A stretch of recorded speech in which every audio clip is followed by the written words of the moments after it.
you. Good afternoon. I appreciate the opportunity to appear on behalf of PORAC. My labor law practice focuses on representing public employees and their unions, and my law enforcement clients understand the continuing need for police reform. And that's why we've worked tirelessly with the stakeholders and with the leadership on use of force standards, training, decertification, and of course, increased transparency. Although well-intended, AB 2557 would undo the important work of Senator Skinner with respect to SB 1421 and 16. I personally worked with her to find common ground amongst the stakeholders and strike the proper balance between the disclosure of sustained, serious misconduct and the legitimate privacy interest of officers against the disclosure of unproven or minor allegations. This bill would discard that legislative work over the last 3 or 4 years and essentially convert all personnel records, including unsustained allegations, into public records in any jurisdiction where civilian oversight of the police disciplinary process exists.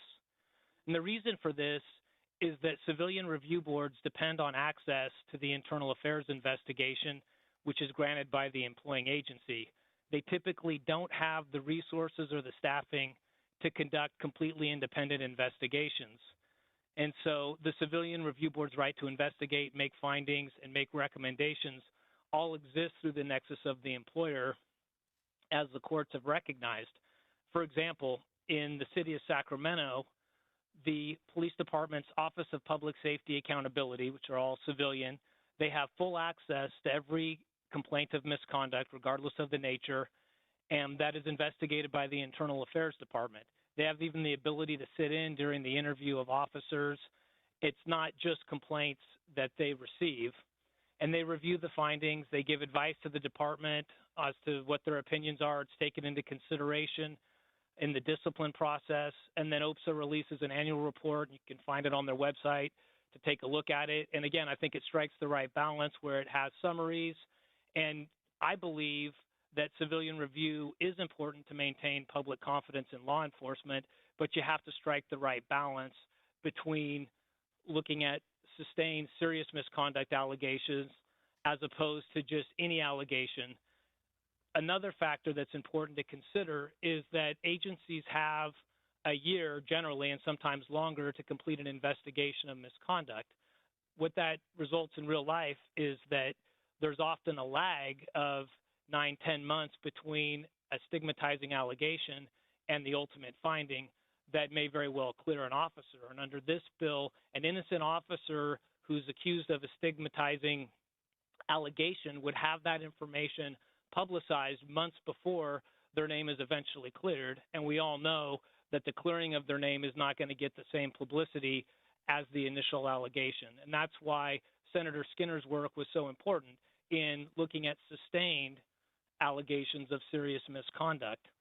This bill, in my view, is also unnecessary as civilian review board findings, recommendations, and investigations are already public records under SB 1421 and SB 16, where they involve sustained allegations of serious misconduct. Recent court decisions have said unequivocally that it doesn't matter who generated a record. If a record falls within those statutes, it's disclosable by any entity that possesses those records, and those bills set forth a laundry list of the types of documents that are disclosable. And so where you have an allegation of serious misconduct that's ultimately sustained, the civilian oversight records are going to be public records just like the agency records were. And the last point that I want to make is that I think there's some unintended consequences from this bill, which would be to encourage agencies not to have civilian oversight or severely review access to the information that they get out of fear that the type of information, unproven allegations, would become public records. And that's not a hypothetical concern. That's something that we saw a few years ago in the county of Sacramento, where the independent investigator was locked out of access to that information.